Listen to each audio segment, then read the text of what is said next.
Hey, I'm Kimberly with Elixir Mentor. Jacob recently added recruitment services to help companies hire pre-vetted Elixir devs. I help with company outreach, so if you're hiring, I may be reaching out, or you can connect with us anytime at elixirmentor.com. Secure your Elixir apps with Paraxial.io. From code analysis and bot defense to dependency checks, they've got you covered. Elixir first design with GitHub integration. Elevate your security at Paraxial.io. Testing. What's up? I'm Jacob Litzo, your Elixir Mentor, and welcome to another exciting episode of the Elixir Mentor podcast. This is where we discuss everything related to Elixir, from interviews with enthusiasts, pioneers in the community, to innovative projects and libraries shaping Elixir's future. Today, I'm joined by Adam Kirk, CTO and co-founder of Jump, where they're building AI-powered meeting intelligence with Elixir. Welcome, Adam. Thank you for doing this with me. And I know this is not a normal scheduled time. We had kind of technical difficulties last time we attempted this episode, but welcome and thanks for joining me. Do you want to just give a brief introduction of who you are? Yeah, sure. Thank you. Thanks for the invite. Happy to join you and talk. I'm Adam Kirk, CTO and co-founder of Jump. It's jumpapp.com, and we make AI for financial advisors. We kind of have like a note taker that joins all your meetings, your phone calls in person, and then we have all kinds of AI workflows that come from those meetings, and then also integrations with advisor-specific tech stack apps and stuff that we pull in and use for pre-meeting prep and ask anything, that type of thing. So lots of cool stuff. What I love about it is you'll see AI being like shoehorned into a lot of different products and places that maybe it's just not as much of a natural fit. And here there's just an abundance of natural things to solve with the AI, with advisors' workflows and their back office admin work, where LLMs are just like perfect. It's like it's really, really awesome. It's fun. Yeah, that's cool. You want to explain like what first got like Elixir on your radar? Why do you like Elixir? Like what got you in the Elixir world originally?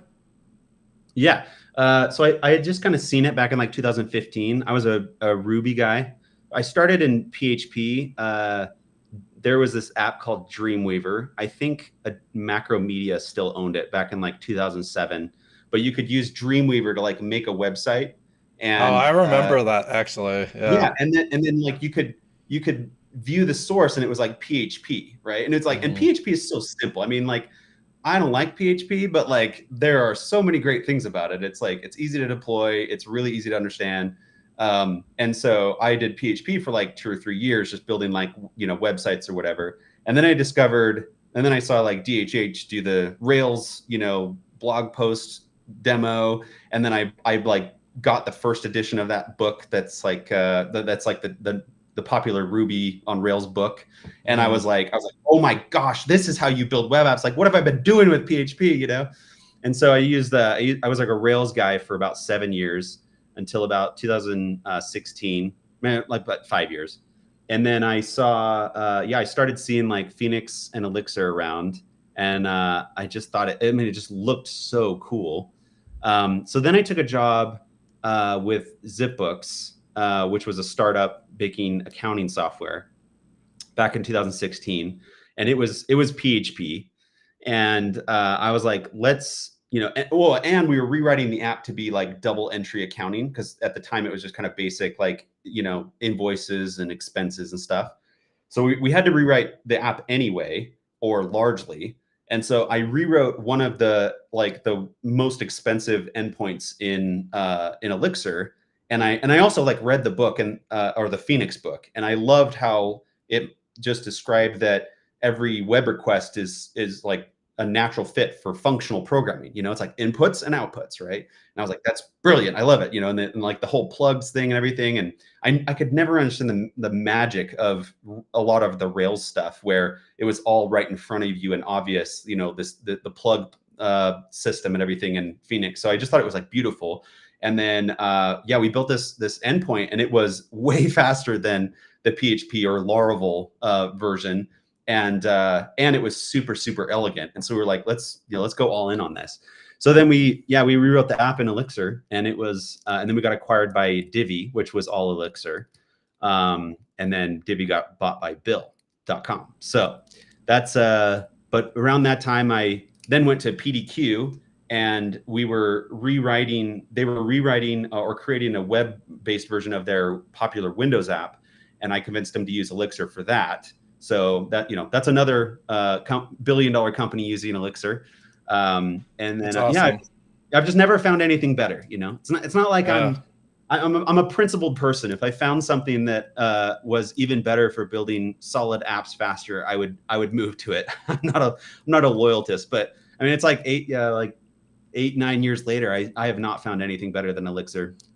Yeah, I mean, I'm in the same boat. I've probably been in the Elixir world for 4 years, maybe almost 5, and I just can't go back. I don't want to. Yep. But I'm always open to newer and better things. So totally. the future will tell us, I guess. So what drew you to co-found Jump? Like, just did you already have an interest kind of in LLMs and AI? What started there? So, no, I've always had an interest in startups. I've probably started like 20, and they're, very very slow improvement of, how far I got on each one, just kind of learning. That sounds like my story. Yeah. Like every single one, I made more and more money and had more and more adoption, but all of them are pretty dwarfed by Jump. So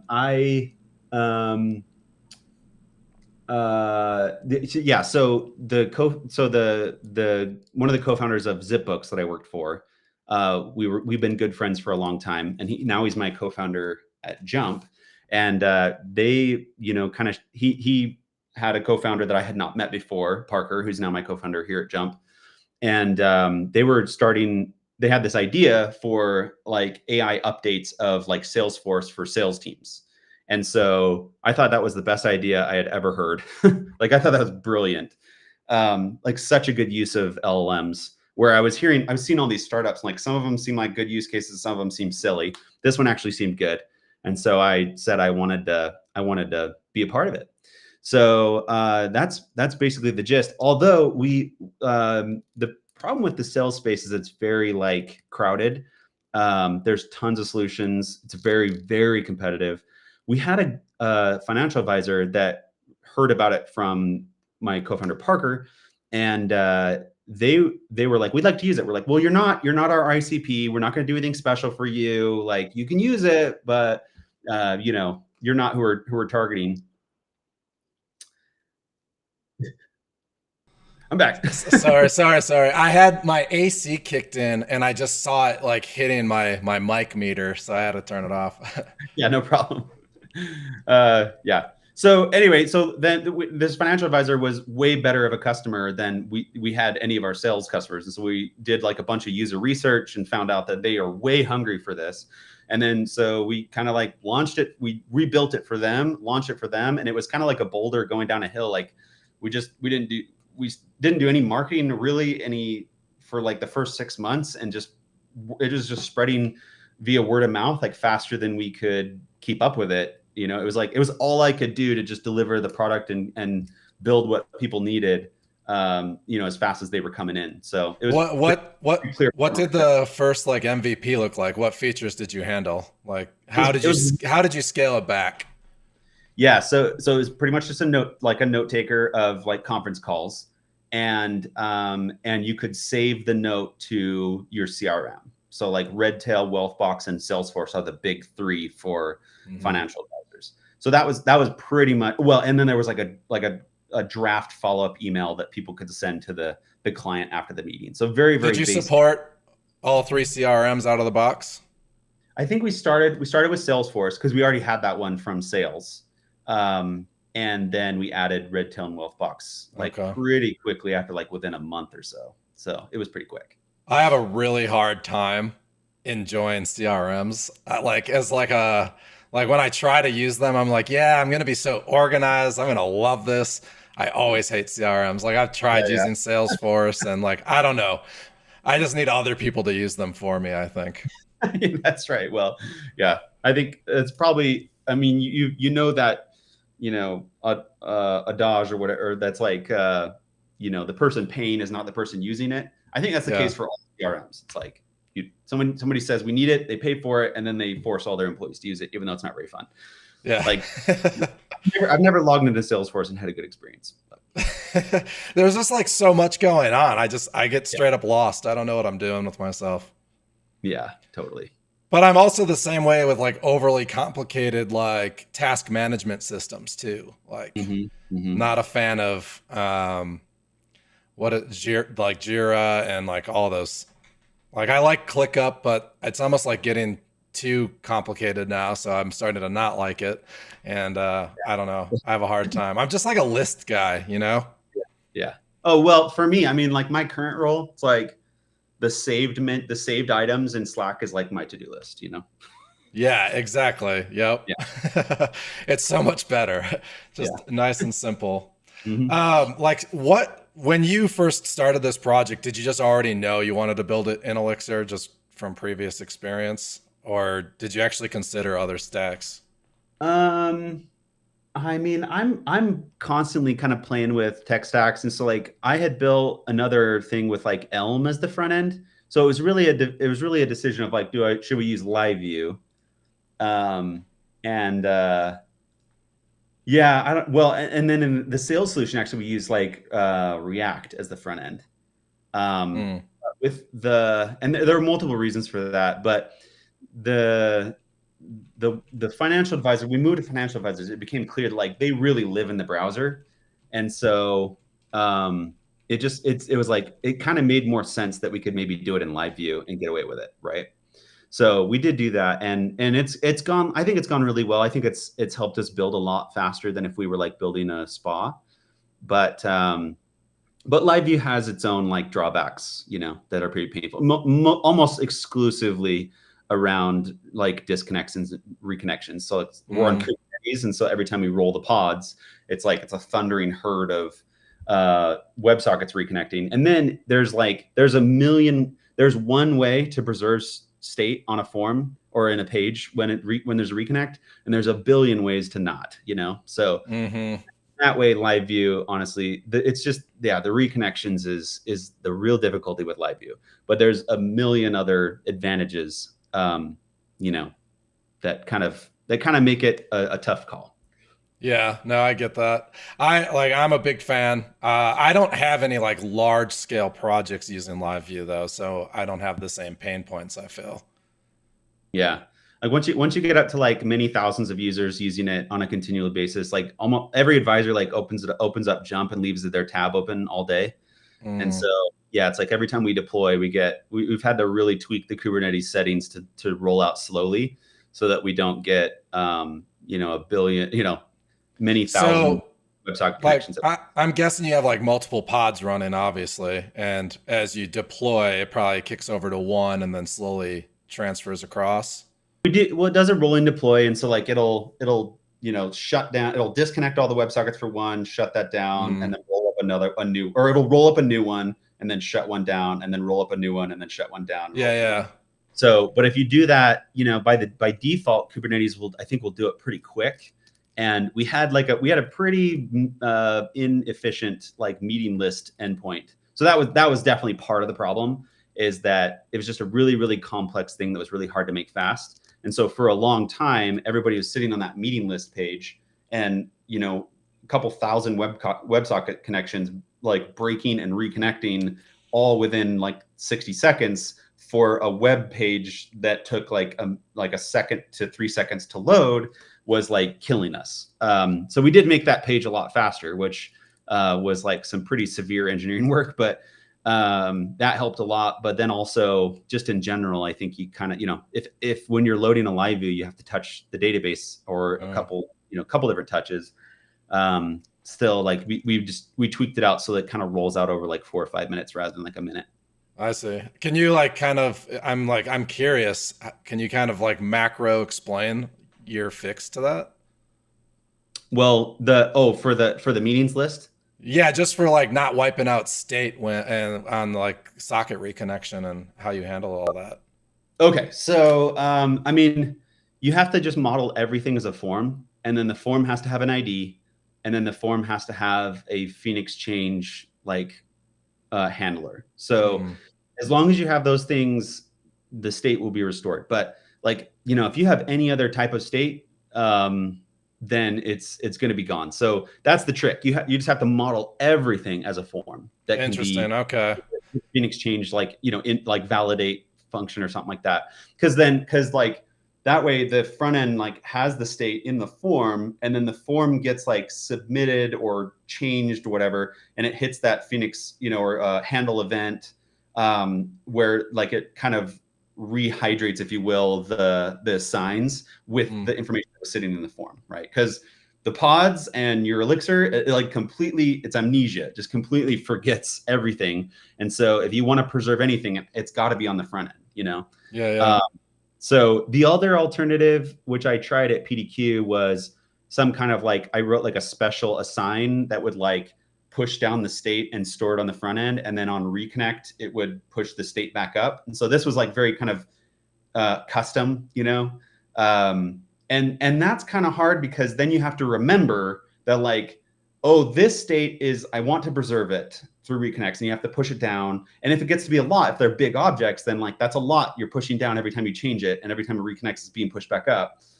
So it's just honestly, yeah, the best thing to do is just model everything as forms, but that's not always easy. A lot of times you'll have UI that doesn't like naturally fit into as a form.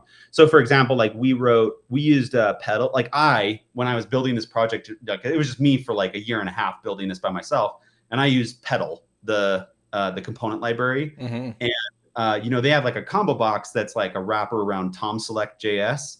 And, you know, that sucker gets blown away on reconnect. It's like you're sitting there typing the name of a contact to like sync a note to, and you just typed Mark, and it just showed a bunch of like suggestions for Mark, and Kubernetes just rolled that pod, and now that's gone. Everything you typed, you know.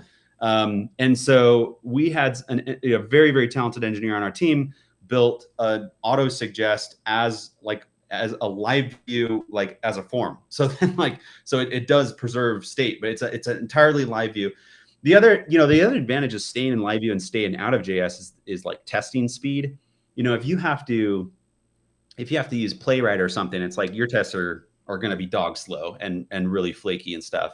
Where with LiveView, I had a buddy that built an app in LiveView for a business with him and his wife, and you know, he had like 60 full end-to-end tests that would run in a couple seconds, you know, with LiveView. So that's such a huge advantage to just like staying in LiveView. But then also, you know, yeah, like you can model stuff as a form, and it'll you know, persist past these reconnections. That's good to know. Do you use like hidden forms then and stuff for like just random state you're holding on to, or is there really not a need? Hidden forms. Because I'm guessing it's more important to like persist what the user sees, which is. Yeah, well, so I don't know that we have any cases like that at Jump. Almost everything is pretty naturally modeled as a form, like all of our UI almost. Well, where there's input, right? It's basically like the user's like providing input. That's, you know, like everything else can just be like regenerated. You can just fetch it again. Yeah. Yeah. Like it's obviously in the state in the database or Redis or whatever, and you can just fetch it again and like it's the same, right? But so how do you make it so that the user is sitting there inputting information into the page? How do you make sure that stays until they save it to the database or persist it to whatever, right? So in our case, almost all, like probably that combo box that I was talking about is the trickiest one, where it was like, you know, most places would, you know, if you were doing it in React, you probably wouldn't model just the combo box as a form, right? It would just be a regular inside of a larger form. Anyway, so, but I did at PDQ, my last job, we did have a pretty complex input that was like not really like, it didn't fit nicely as a form, because it was sort of like just a bunch of buttons, and you were like clicking the buttons to able to set like the schedule of something. And so like there was no like inputs. It was like buttons that you were like building the state with, because you were just configuring this thing with like buttons. And it's so that one, I don't remember how we ended up doing it. I think that's what I built that thing for, where it was like you could send the state down to be saved locally or like in the browser. And I think that worked. But yeah, the other thing you could do is like you're talking about, you just have a hidden form where you store the values of things as like hidden inputs in a hidden form. Mm-hmm. So that's probably how I would do it nowadays. But yeah, it starts to feel kind of like, it starts to feel pretty tedious. Yeah, no, that's good to know, because I don't have any massive apps that are using LiveView necessarily, but at Collects, we're talking about like changing our admin panel and stuff to LiveView, and it'll be super important to hold that state. So I'm going to have to remember that. Yeah. And to be clear, this is not a criticism of LiveView. Every tech is pick your poison. So right. You're always going to have your edge case that you have to solve for. 100% how this would go is like, all the time when I'm dealing with these, like customers will email in and somebody's frustrated that they lost some form state. And I'd be like, man, maybe we should just rewrite this sucker in React or something. And, and then we won't have to deal with this problem. But I guarantee you, if we did that, then there'd be all this crap with React that I'd be like, man, we wouldn't have to deal with this if we were in LiveView, Yeah. So it's pick your poison. I think we always have our headaches, whatever our tech stack looks like, right? Yeah, exactly. I'm a big fan of like GraphQL, but there's also a lot of things I don't like about it. So you gotta, it's hard. I do like that is probably my number one recommendation for developers, is just to sort of like practice a little bit of Zen. It's like it's okay. Like this syntax, it's okay. The way this is formatted, it's okay. Yeah. You gotta kind of leave some of your perfection at the door. Yeah. I think that's the hardest part for like a developer, especially when you're on a small team creating your MVP and it's just you. You kind of have to leave some of the perfection at the door, and you can't get all the features you might want to get in right away. And you have to be okay with that. It's taken me 10 years to kind of almost be okay with that, because I swear that's probably half my job, is explaining to the engineers I've hired, like, oh, okay, I know this is not perfect, but like, here's why I did it. It's here were the trade-offs, and like, if I had another month, I probably would have been able to do it better. It's like, I don't know. That's if you want to feel insecure, it's like build a product that has product market fit, and then hire a bunch of engineers to come work on it with you. That is true. The second you start having code reviews, right? Exactly. Or just new engineers on like the MVP code base where you were rushing to get it done, and they're like, that's what I'm talking about. Yeah, why the hell did you do this, Adam? Yeah. They're all very polite about it. They're very, very supportive and nice, but I'm always like, yeah. That's funny. All right.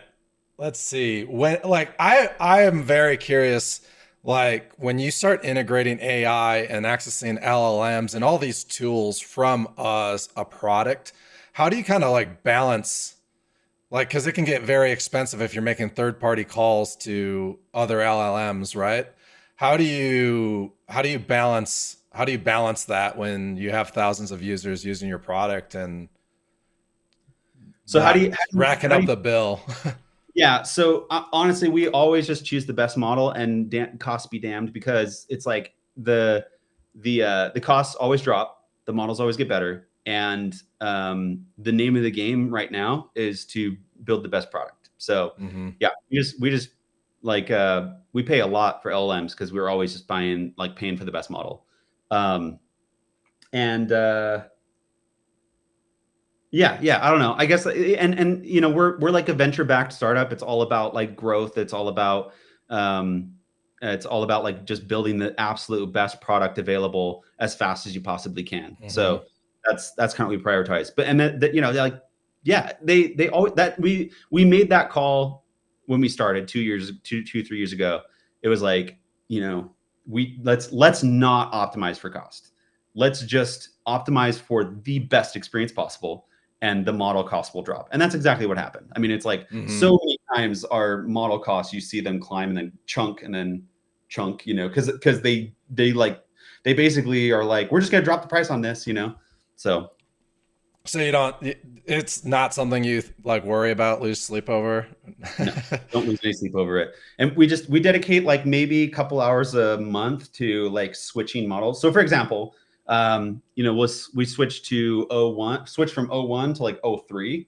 That's huge cost savings, and then GPT-5 is even cheaper than that. So switching from, we build these internal tools to evaluate, so we basically like rerun a bunch of stuff that we did before with the new model, and then we can compare it side by side. So for example, we could choose like rerun 30 notes. We could do a sample size, like 30 notes using GPT-5. And so it'll show us the original that was generated for the customer. And then we can also see the same prompt run on GPT-5 or whatever model we've selected. And we can see that one on the right. And that way we can just scroll through like 30 examples and be like, yeah, this is comparable or better or whatever. And then we switch those prompts to the new model and instantly save many tens of thousands a month, Yeah, that's awesome. Does the user choose models, or is that all done behind the scenes?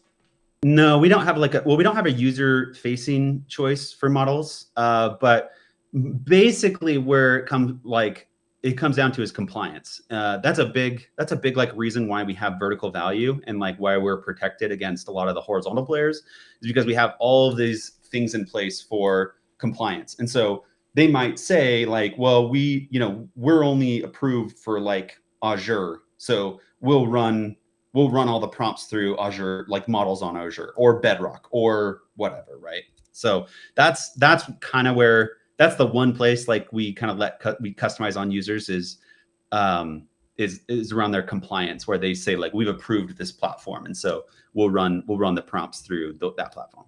Okay, I didn't even think about compliance, because you run into a whole new nest of problems with financial stuff. Which is great. Like, I mean, normally when I'm starting a startup, like that kind of is like grown, right? But it's wonderful for us because it provides us all of this unique value that we can provide to this vertical that the horizontal players don't want to mess with.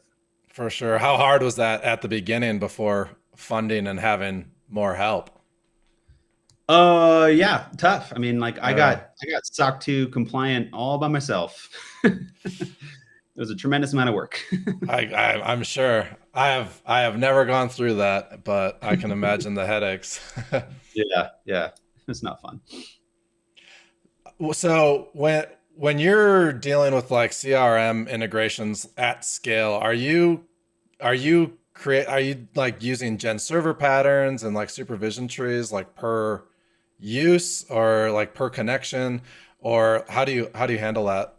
No, because we're on Kubernetes, I did try to use like libcluster for a while, and we fiddled with that for a bit, but it just was unreliable. Like somebody's probably listening to this thinking like, well, we know how to do it, so you'll have to reach out and teach me. But we tweaked all these different settings, tried different providers. We could not get libcluster to reliably keep all of the pods or the nodes talking to each other across like Kubernetes, especially through like rolling deploys and spin ups and automatic scaling up and down and stuff. So we switched to like Redis for PubSub. And then we just are super heavy users of Oban Pro. So we rely on Oban for like all of that stuff. We don't do much like Elixir specific,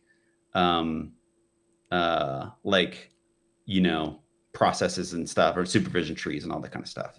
Oban Pro is amazing. Yeah. It really is great. It's super, super great. We love it. Yeah. Have you, I feel like at Collects, I'm learning all the scaling problems that you run into when you start hitting like 400,000 monthly active users and things. And we've had to reconsider the way we spawn workers to more be like batch oriented, doing like lots of things instead of creating workers like per user. And that's been an interesting learning curve. Yeah. Yeah. We make heavy use of like almost all of the Oban features, Yeah. like workflows and all that kind of stuff. Mm-hmm. Yeah. It's Yeah, a really great way to model things. it is. It's really cool. I appreciate Oban for sure. One thing I love about it is being able to like put the insertion of jobs into transactions. I don't know if that's going to scale forever. Like we might have to break that out and have Oban be, its own like, like I think it's already its own cluster, but like maybe in its own database, like have the Oban table in its own database. Mm.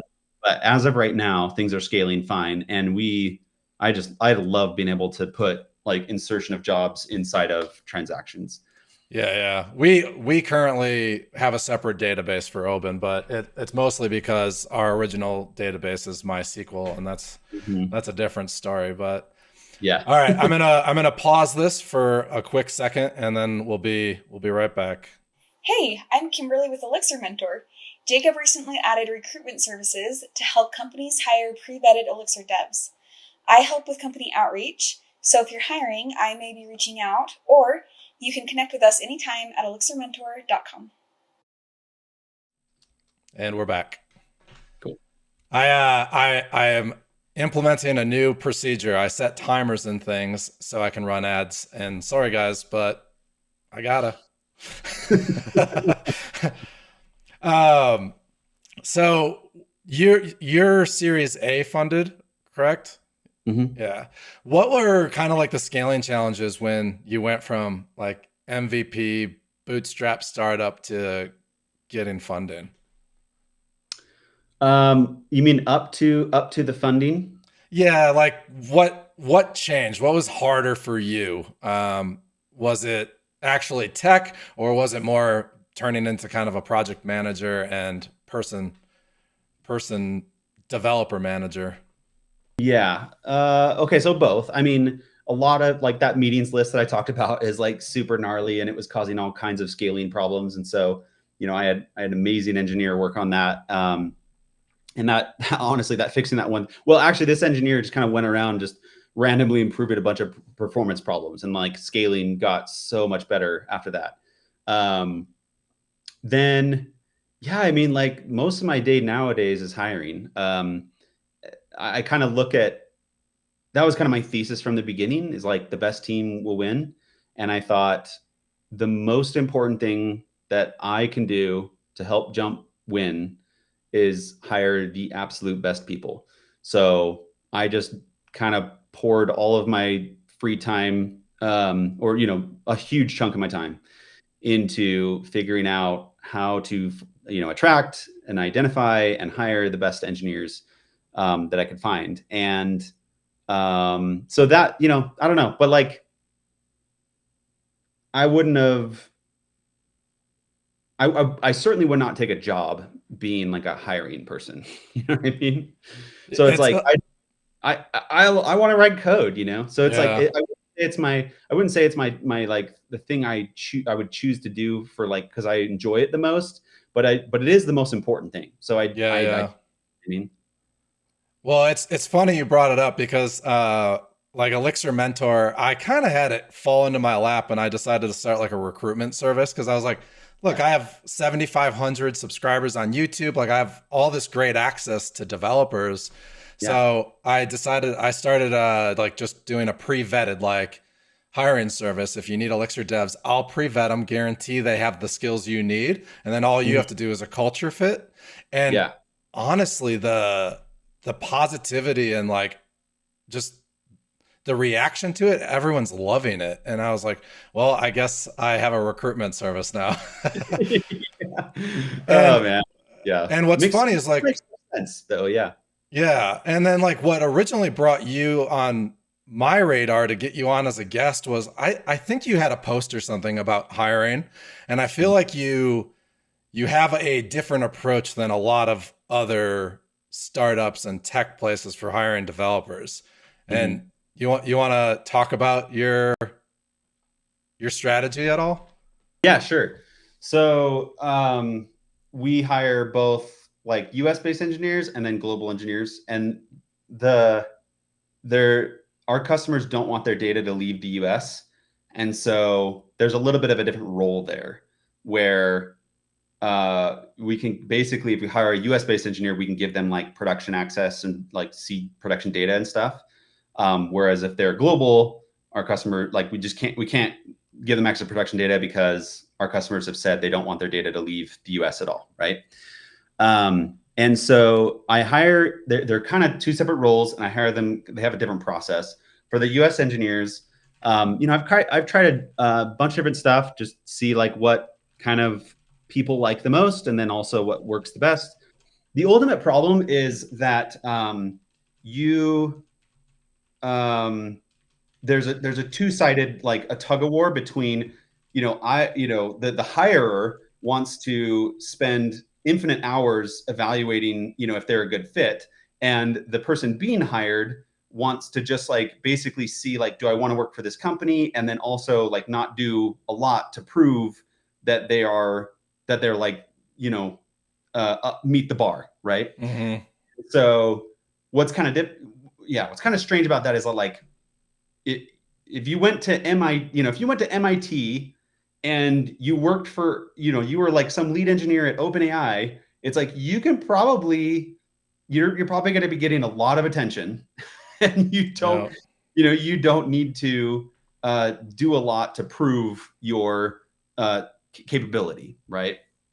But if you just kind of like work, maybe some recognizable names or whatever, it's like employers still want to see if you can, if you like, meet their bar and like what your capabilities are, right?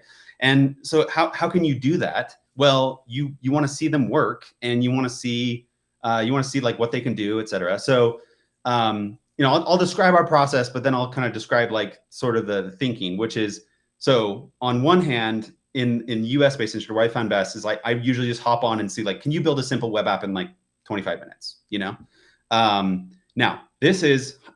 I've read all the posts, and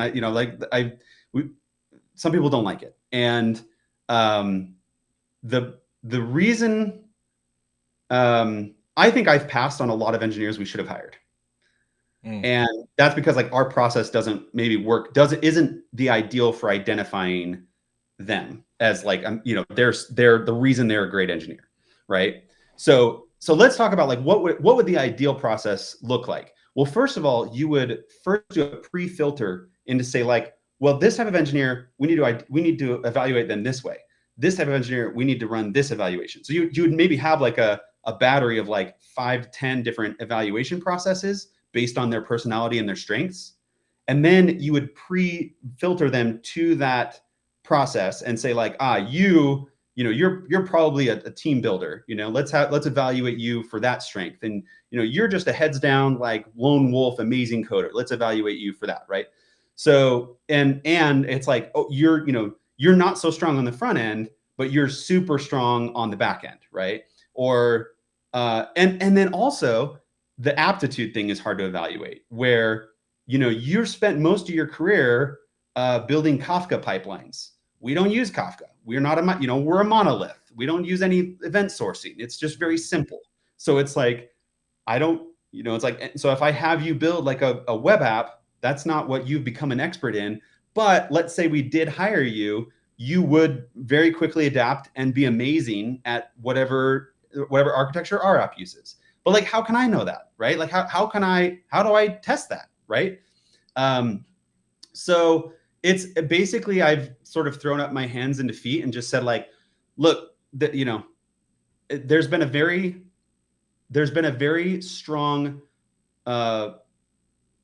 what's the word, like true positive signal with having people build a simple web app in 30 minutes or 25 minutes, and then having them come work with us for a week for like a trial week. And most people, like almost no one, anybody that's like I've met with and introduced them to company and invited them to come work at trial week, almost no one said like no. Almost everybody's like, yeah, I can. Either they're looking for a job and they're more than happy to come work with us for a week and make some money, or they're willing to take a week off to come work with us. And the advantage there is they get to see, do they like our code base? Do they like our team?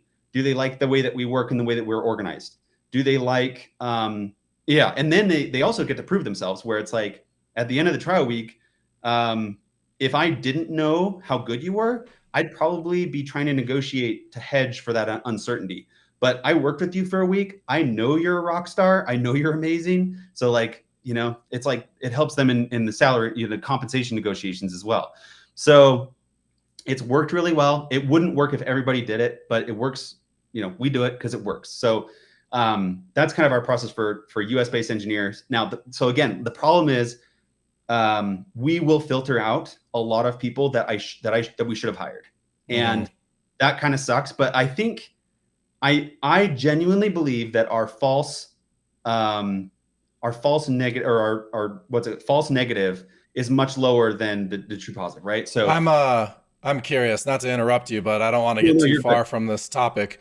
If I do like this approach, because I also like that you're kind of paying them for their work too, for the week that they're interviewing, essentially.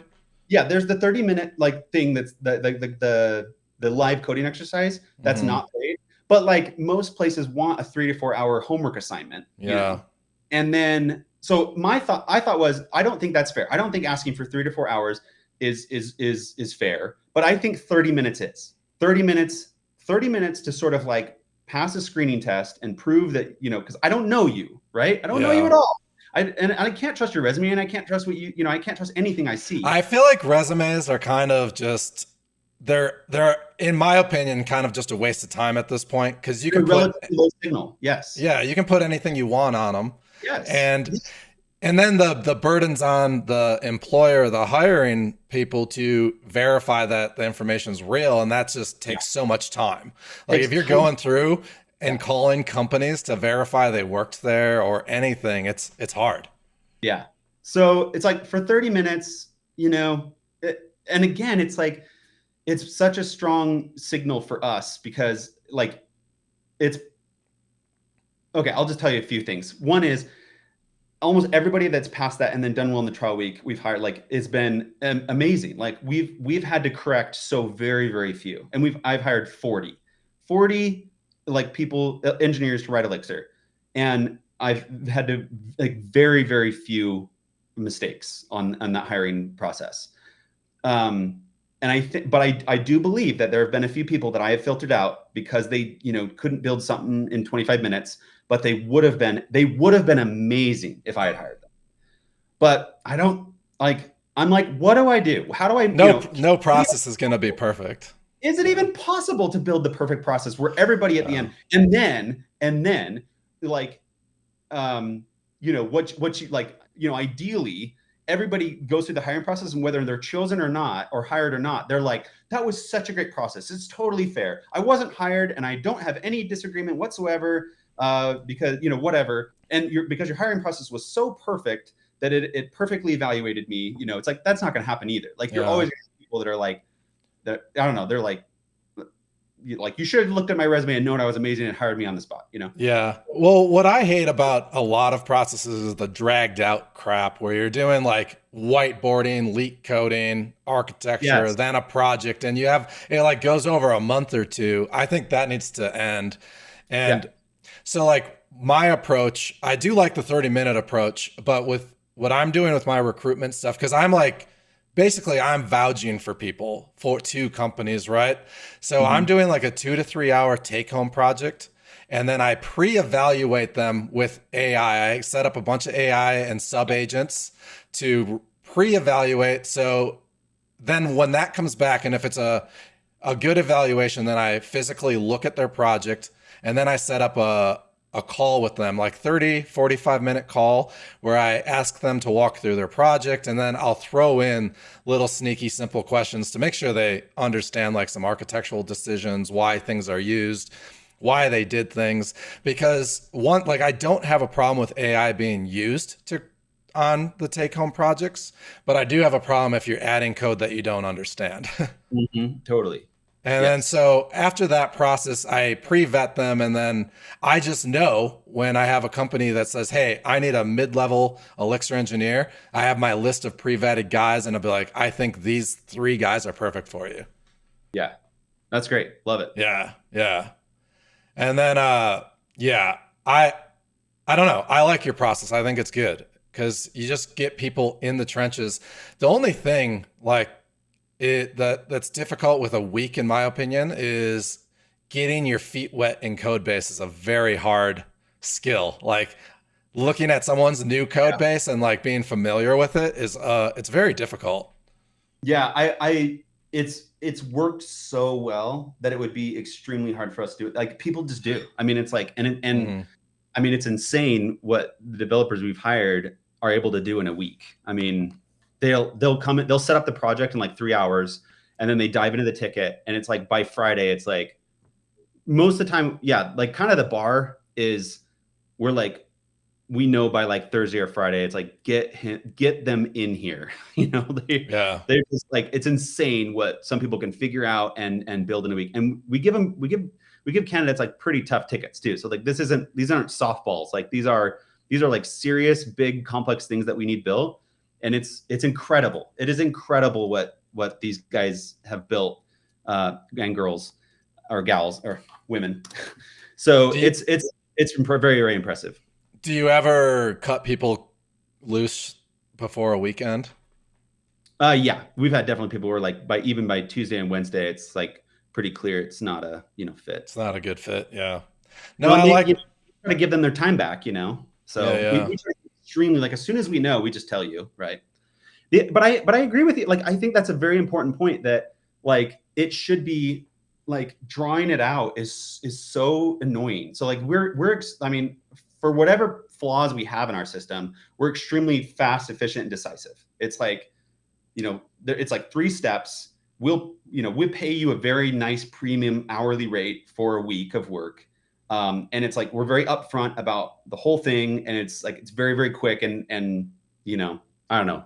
I feel like we don't ask for a lot of, it's like 30 minutes. The 30 minutes is the only like free work that we ask for. Everything else is like, you're being paid to both evaluate us and, us evaluate you. Right. Yeah. I love that. Now, are all your devs remote or do you have an office here? We do have an office in Draper, and but our company is like mostly remote, and like I think pretty much the whole engineering team is remote. We have a couple here in Utah, but we have people all over the US and then all over the world. Okay.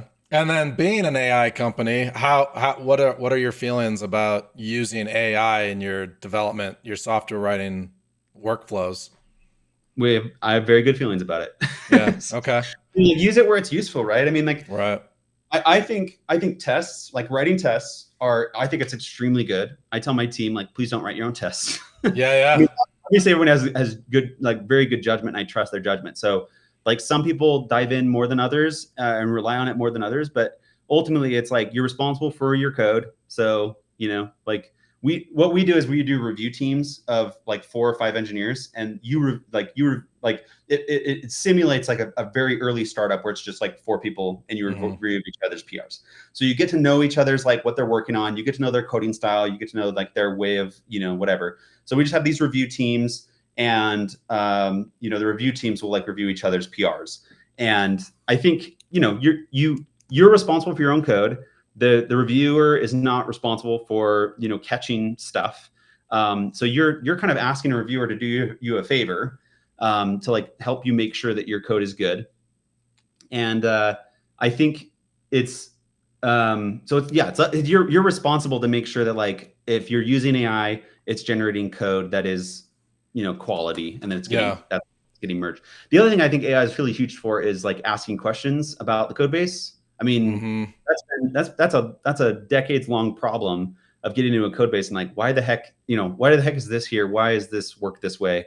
And AI actually is insanely good at answering questions. Yeah, I've set up some like Claude sub agents to like, you can just ask it like it doesn't write any code, but I'll ask it like, hey, can you like create me a mermaid diagram that explains like this flow? And then it just helps you solve so many problems. And debugging with AI is amazing. Yeah, no kidding, totally. But like my team at Collects, the backend devs, there's 3 of us. We talk about our process, how we use AI, and we share a lot of our our MD files, whatever we are using, and we try to integrate the useful stuff into all of our workflows, so we're using the same stuff, and I find it incredibly useful. Yeah, yeah, So we use AI. Like I think most people are using Claude Code. And the other thing we have is the Cursor Slack integration, where it'll like run Cursor in the cloud. So like we have, we are able to say like at Cursor in Slack, add a feature flag for this, or remove. Well, that's like very common. It's like you remove a feature flag. It's like we fully rolled it out and now we want to remove it. So we'll just in Slack say at Cursor, remove this feature flag, and it'll open up a PR, make sure all the tests are passing, fix any, tests, like it'll run format, fix the linter, whatever, and like deliver a fully green PR. Pretty awesome. That's awesome. We have not done that, but that would be a cool integration. I like that. I use that probably 3 times a day. That's like the only coding I do, is to go into there and ask Cursor to do something. Oh, that's sad. We have to get you coding more. I know. Working on it. You gotta come talk to me. No. We can just send devs your way for their week trial. Perfect. Yeah, I don't know. I think there's a new wave of hiring too. I think a lot of people feel the way that we feel too, with the drag down processes. So I like seeing that. Yeah. The global one's like really quite unique. We do we've cast a very wide net there, and then we have that we built this app, internal app sort of, that where you log in with GitHub, so that way like people can't do like double submissions. Okay. And then you basically record your own screen making a simple web app, and then you upload it, and we like review it, like that you didn't use AI, that you could, you don't like, and like we're not against using AI. We just want to know, like, can you do this without AI? Are you proficient at this, right? And so then we do a paid, that is 25 minutes. Again, like that's the limit kind of that we think that's where we draw the line. Like we're not going to ask you to do any free work beyond 30 minutes, right? So we do a quick screening test. Then we do a paid challenge, which is a very, very ambitious thing that you can build in 72 hours. And that one is like, it's timed. We started at like a certain time and you have to finish at a certain time. We get tons of people doing these. People really, really love it. But we're very clear about like, here's what you would have to build in the next 72 hours. So it's like, if you don't think you can do it, don't start, because then you won't be wasting any work. You'll literally just read the requirements and not start, and then there's no problem. But if you think you can finish, then we'll pay, and you build out a perfect submission, like it meets all the requirements. And the requirements are objective. They're not subjective, right? It's like, does it do this thing? Yes or no? And we don't say like, if you do it a different way than we thought, or like if there's any ambiguity in the requirements, we mark it as done, right? It's like, even if you don't do it the way we expected, and it's very sort of like hand wavy and clever, we'll still consider it done. So if you meet all the requirements, we'll pay you $3,000, right? Nice. Which is pretty good for like 72 hours of work. Then we rate all of the submissions, like 1 through 10, like how close was it? So they're 10 out of 10 receives $3,000. And then everybody else, it's like 6 out of 10, 4 out of 10, depending on how many requirements that of the document that they met in their challenge, right? And then we divvy up a $4,000 pot among everybody else, weighted by their score, right? So everybody gets paid by participating. Everybody's paid for participating, and it works out to about like $20 to $30 an hour for participating, which is a pretty normal range for like a global engineer, and especially like over like a weekend project. And they're usually pretty fun projects. So we make all of this very clear upfront, but it's been a really, really great way for us to find like global engineering talent. I like that. That's really cool. That's creative too. Go ahead. Sorry. Oh, I said, I love that. It's creative too. Yeah. Yeah. We like it. It's worked really well. Is it just like the timer starts when you hit start? Are you like sharing your screen, or is it just like initial commit to final commit timestamps? How does that work? So the initial screening is like you record your screen, and like, oh, well, yeah. So you would log in and you say, I'm going to start, and then it shares the requirements, and then you start recording and upload it, and you have like 40 minutes to like record it and upload it, I mean, for like the 72-hour challenge. So that one is we just send out the requirements at like 7 a.m. on a Friday. Gotcha. Because that allows, like, at 7 a.m. on a Friday where I am maximizes the times around the world that it's daylight, you know? Yeah. Okay. No, I like that. All right. We have some good questions that I kind of want to hit on. Sure. We got Matthew on over on X. Let's see. This is a good one. Is it tech first or people first? Would you hire someone that you really like that you could see yourself working with, or does it still come down to mostly tech skill? Yeah, there's a few people I can think of where they didn't pass the screening or whatever, but they were just so like kicked down the door and awesome that we hired them and have not regretted that. That's awesome. That like my first opportunity when I first got into the tech world, I got involved in a small tech startup, like education startup, and I didn't know much. I thought I did because you think you know a lot when you first start, right? But it was because I was just willing to like take on anything and figure it out. And it helped me grow in ranks very quickly. And it was kind of like I learned just drinking from a fire hose. So I'm like very fortunate for opportunities like that. And I think it's important to do, especially as like a employer. Yeah, absolutely. Because there's just some personalities that will just jump in head first, even if they're going to break some stuff, but they'll learn a ton.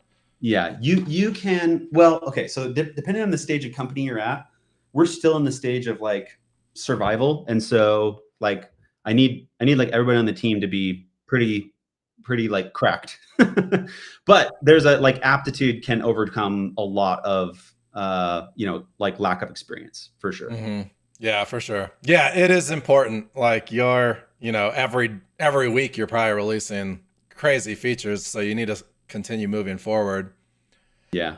And then you have, investors and other people to keep happy now, especially once you start receiving funding. So a different game, right? Well, so like, I don't want this to sound negative, but like if you're a junior engineer that just like needs a ton of mentorship, it's like there's senior engineers that are offering that mentorship, which means that the senior engineers aren't working on features that you need to stay ahead in the market, right? So it's sort of like we certainly have a few junior engineers, but they're the type of people who are like extremely self-driven and just keep banging on it until they figure it out, and don't require a ton of like mentorship. But obviously, like there's definitely mentorship going on. That's very important. Right. But, I think some of the best. There's a line at which it makes sense where it's like this is requiring too much mentorship, and then and at a mature company that's probably more okay. But at an early stage where you're like you're in a very competitive situation, it's like the line is a little bit further, like where there's just not as like there can't be quite as much mentorship required. Yeah, I get that. Like, I think an important lesson for a junior developer that needs, obviously, I think all developers need mentorship. No matter what point you're at, there's always someone better than you can learn from. But I think one of the best lessons I've ever learned was instead of like requiring someone's like physical time, take the time to look at pull requests and reviews from developers that are better than you. Yeah, for sure. Because reading code base, reading comments, you'll learn a lot. Probably the biggest gap or the biggest leaps I've made in learning have been reading like open source code on GitHub. Yeah, that's a big one too. Open source code and just kind of like, because I feel like especially when I first started learning Elixir, there was just a lot of things that it just didn't flow when I read it. So I had to dive into it and learn a lot. But like, yeah, reading code base helps you learn. And it makes you kind of feel like a crappy programmer when you like see a really clean way to do something. But now you can integrate that into your day. That's been my experience many times, especially looking at open source code bases. Yeah, exactly. Like I've looked at people's code and I'm like, wow, that's so much better than I've ever done it. But now I do it that way and I have pretty code. I relate with that. Yes, for sure. We have Michael from Praxial. He said 40 Elixir devs. I hope there's a case study. It would be nice to point to a nice write-up that says, oh, yes, you can hire a lot of Elixir devs. So you should, you got to do that. Well, half of them didn't know Elixir before they were hired. So. Oh, wow. Okay. But they, especially with AI and stuff, people can learn Elixir very quickly. It has not been a problem at all. What's I mean, your approach? there's one dev where I swear if you had not told me he didn't know Elixir before, I would not have been able to tell. Really? Yeah. So like, I'm guessing like all your projects and your code projects are Elixir, right? And so some of these guys are just learning on the fly. Yes, exactly. That's pretty cool. That's And impressive because I struggled. Oh, really? I struggled just coming from the object-oriented world, and then Yeah. like Elixir was kind of my first immutable functional thing, and it just was hard to kind of relearn the way things should work.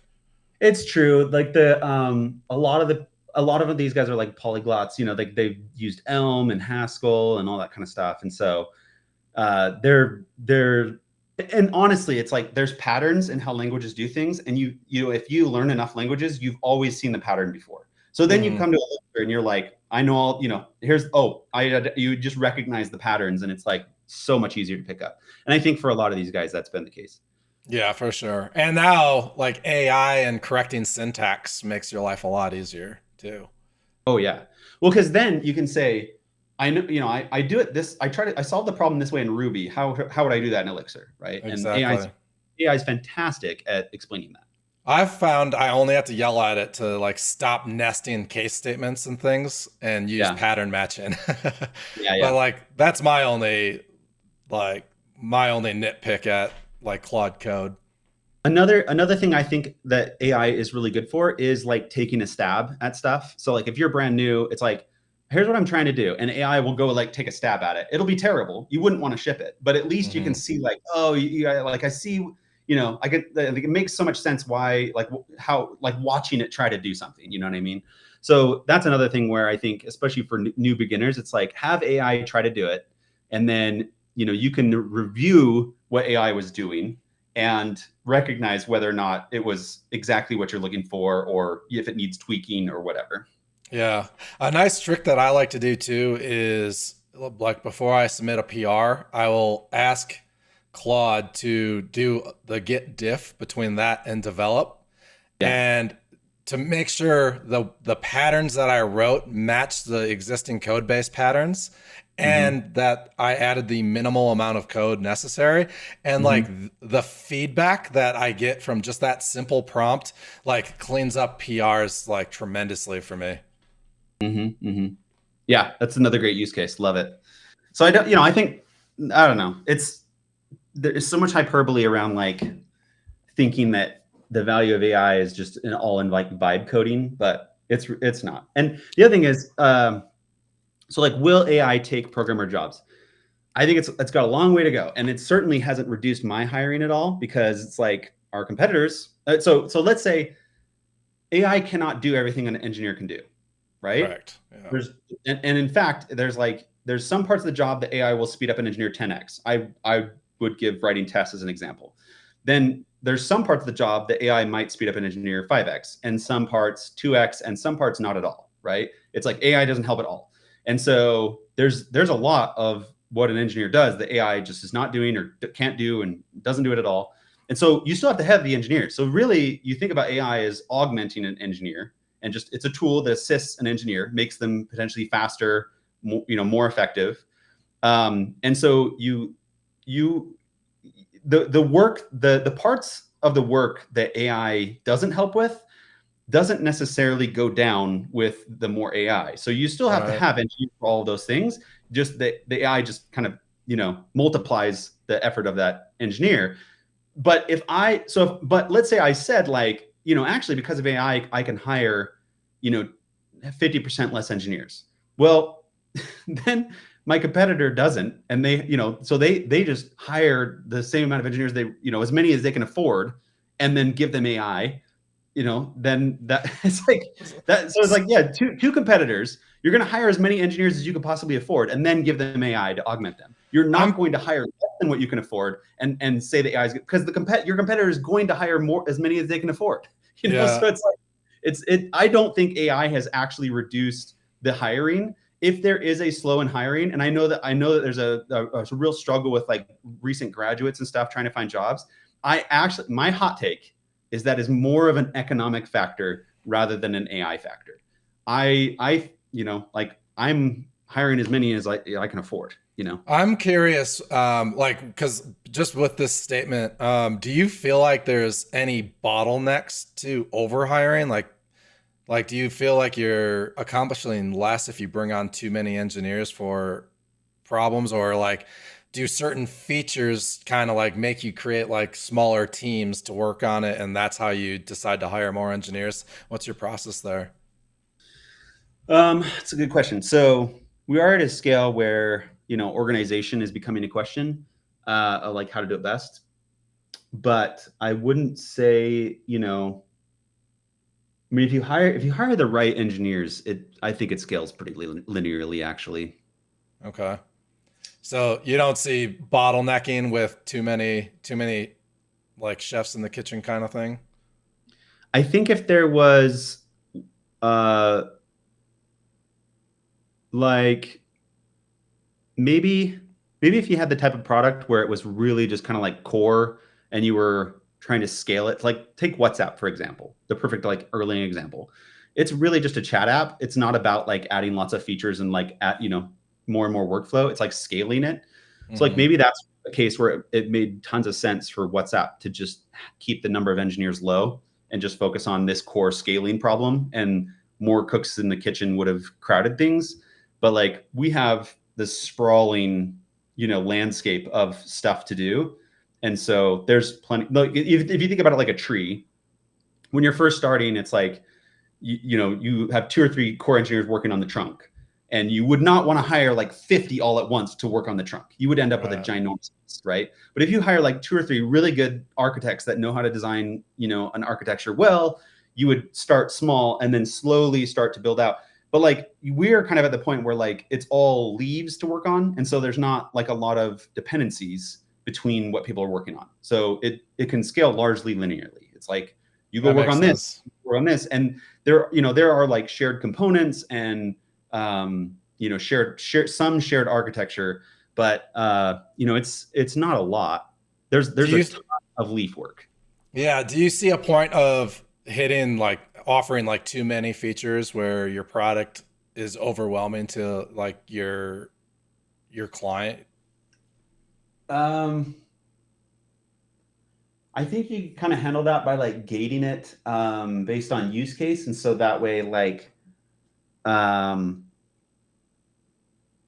depending on, you know, like the segment or what type of customer they are, they see different things. But yeah, also, that makes sense.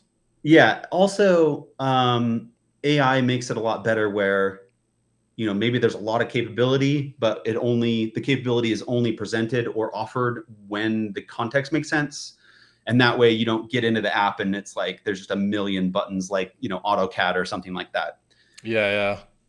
I mean AutoCAD is a great example of just an overwhelming interface, even like Adobe products for that matter. And then that's kind of like how Canva kind of won that war, right? Like you enter Canva, you don't have much to do and it's like super simple, but then you keep finding more things to, you know, use and make your workflow better, right?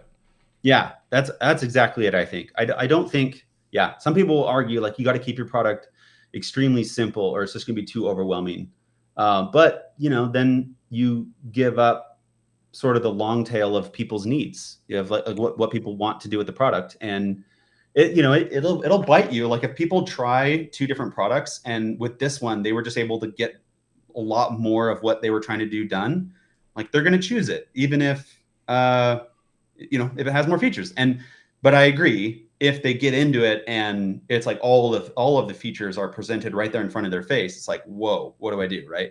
So I do actually think the answer is, you know, cover more of your customers' problems, but present the options when they are like in the right contexts. That makes sense. I feel like that's a product person, and like that's important for like a UX person, right? Like that's a difficult problem to solve.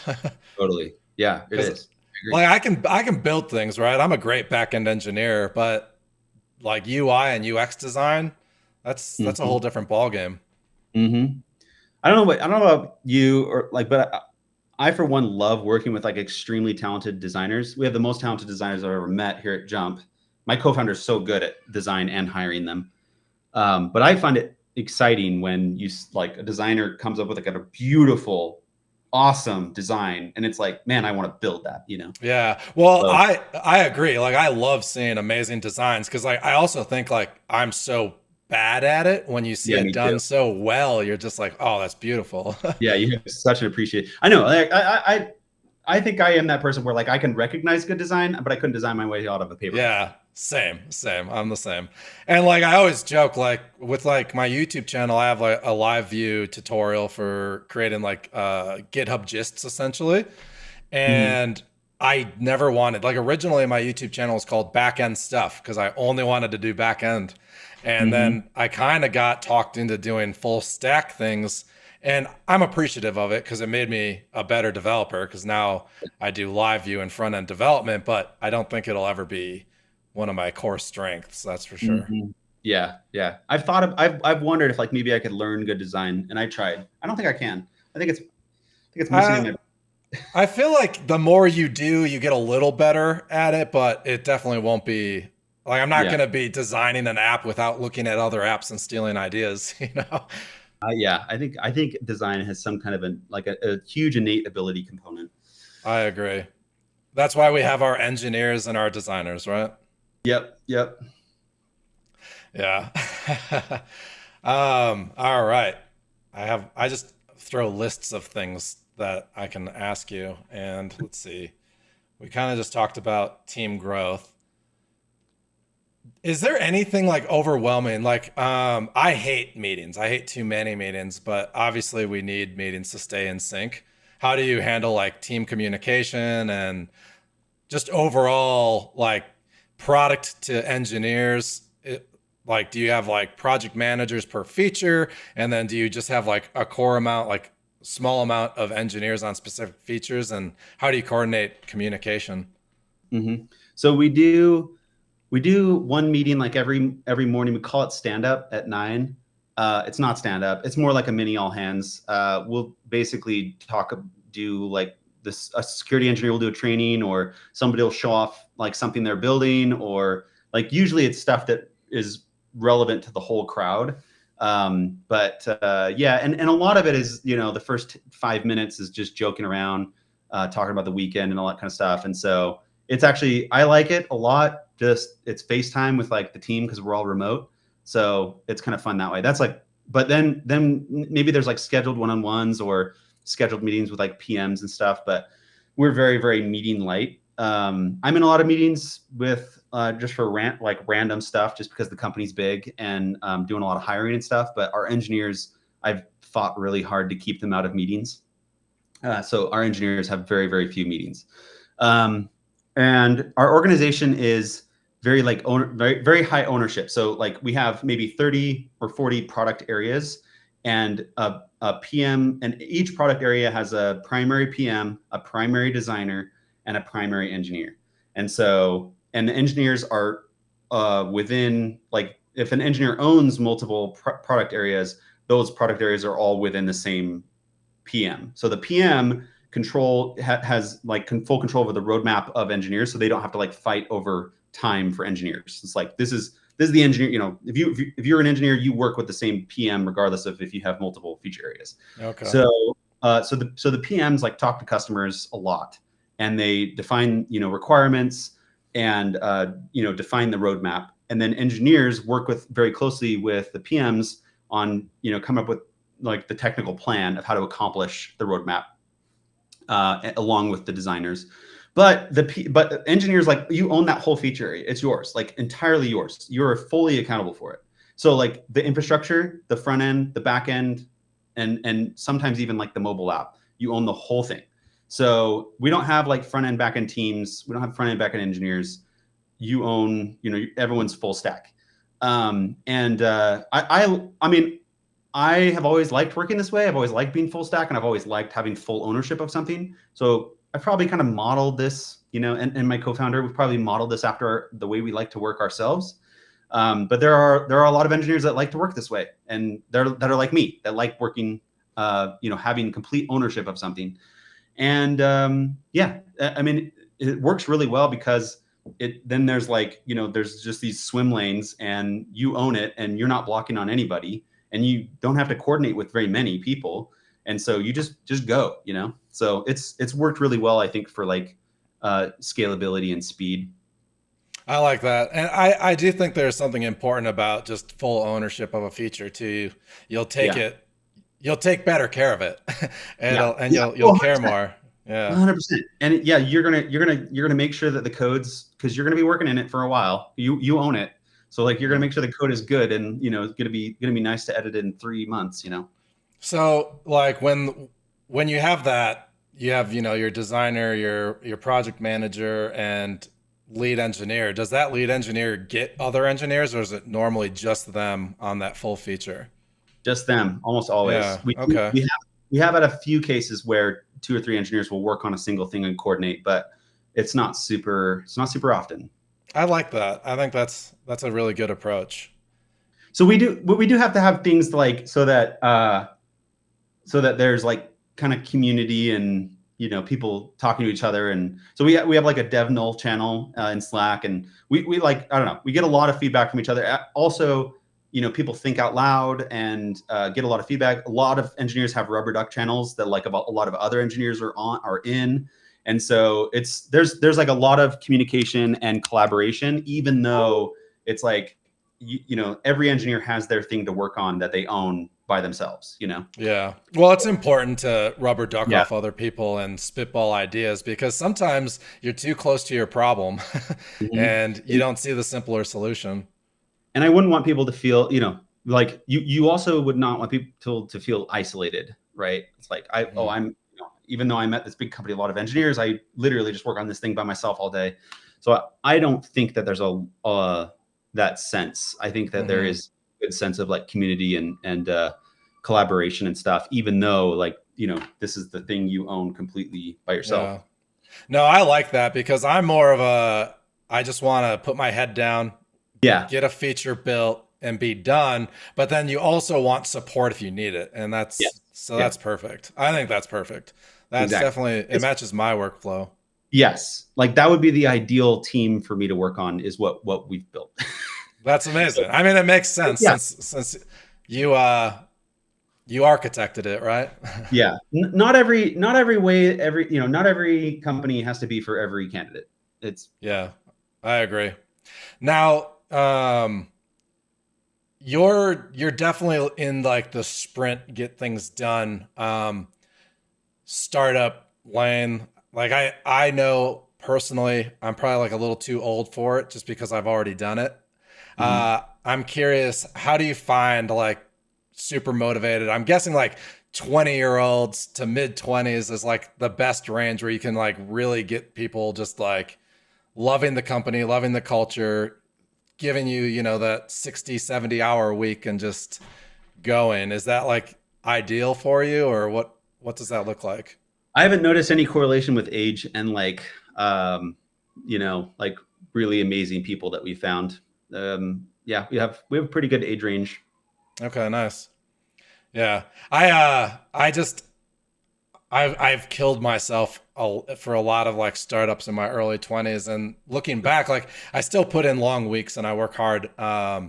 But like some of the stuff I did, like living on the headquarters couch and stuff, working 2 to 2 a.m. and then waking up and rinse and repeat. I was like, I don't think I can do that to myself anymore.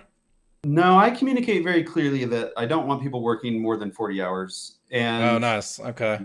Yeah, it's like we'll just like we got like 13 kids between us 3 founders, and we're just like very, very we're family oriented. Like we do not think that jump is more important than people and their family relationships. So yeah, that's important. Try to communicate that. Obviously, there's some weeks where we work longer or whatever, but but my whole career, like I've been able to get a crap ton done in a 40-hour work week. So we do have a high bar. Like, we're a startup. We're desperate for speed, but so we have a very high bar that like, I expect like a lot to get done in 40 hours, but I don't really want people working longer than 40 hours. Yeah, I just recently read Rework by DHH. I don't know if you've read it. There's something I love his perspective on like building products and like work-life balance.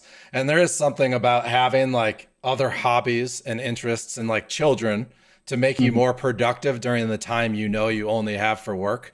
Cause then you're like, you don't mess around during your work day because you have so much to do.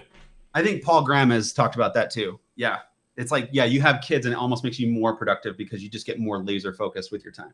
Right. Because if you're not, you sacrifice the time with your kids when you're not working because you're trying to hustle and get other things done. Mm-hmm.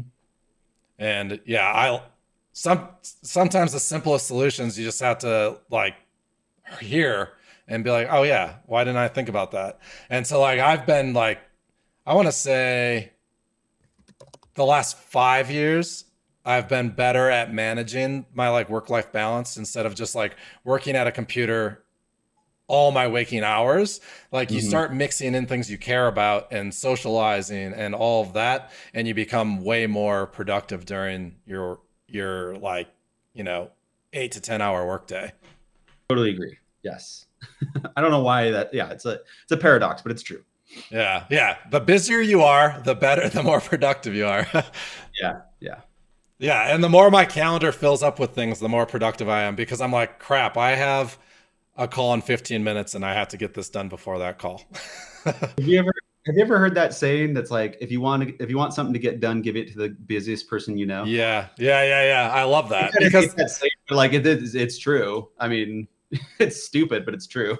Yeah, because they'll get it done the most efficient way possible, right? And I kind of feel like that goes on like, was it Bill Gates that said like you hire the laziest developer, because they'll solve the solution the easiest way. But like it's kind of like the same thing because you're being the most productive with limited time or the least amount of time, right? Yeah, exactly. Yeah. But all right. I think this was a pretty awesome conversation, and we can kind of wrap it up. If you have any advice for Elixir adoption or even people looking for jobs, if there's a place they can find you, any of that, that'd be awesome. Cool. Yeah, careers.jumpapp.com is where we're keeping our postings. I think Elixir is a great language to choose. It has worked really well for us. I honestly don't think that it has penalized us in any way. And I'll talk about this a little bit in my Elixir Conf talk, but I did like an analysis of like using Elixir with AI versus other languages. And I actually found that AI was like more productive with Elixir than other languages. And so interesting. So I'll show some details of that, but I highly recommend. I don't know. Yeah, there's haters online. They're like, man, I don't know anybody that's using Elixir. It's like, well, I just hired like 40 engineers that are all using it. So I don't know where your head is sticking in the sand, but no, Elixir is like super. I don't know. I think it's an advantage. I really do. I think that there's been way more advantages to choosing it for scaling our startup than disadvantages. I agree. I think like you can build so much in such a little time with a small team. And then like in your case, you can also scale amazingly and have the giant team on a monolith code base. Yeah, for sure. So, but I drink the Kool-Aid, basically my whole life is now just entangled in Elixir, and I only talk to companies using Elixir, and I'm drinking the Kool-Aid too, but like I see all the other Kool-Aids on the table, and like this is still the best flavor. So there's a lot of cool companies and a lot of cool products that are built on Elixir. So true. Yeah. One more time, what was your website? Jumpapp.com? Yeah, well, careers.jumpapp.com. If you want job postings, then jumpapp.com is the website for those. All right, cool. Yeah, it seems like a really cool product, and it's probably a fun team to be on because very fun. You're doing a lot of cutting edge stuff. Yeah, it's way fun, and like I said, like the AI, the ability to use AI on like almost everything in so many different places is really cool and fun. Yeah, I love it. All right. Well, thank you so much, Adam. This has been a blast. And I wish I think I'll be catching, the recordings of Elixir Conf, but I won't be there in person, but wish I was. Yeah, no problem. Wish you were too, but it's good. I thoroughly enjoyed chatting. Thank you so much for the invite. All right, awesome. I'll see you. See you See guys. ya. Thanks for tuning in. Testing.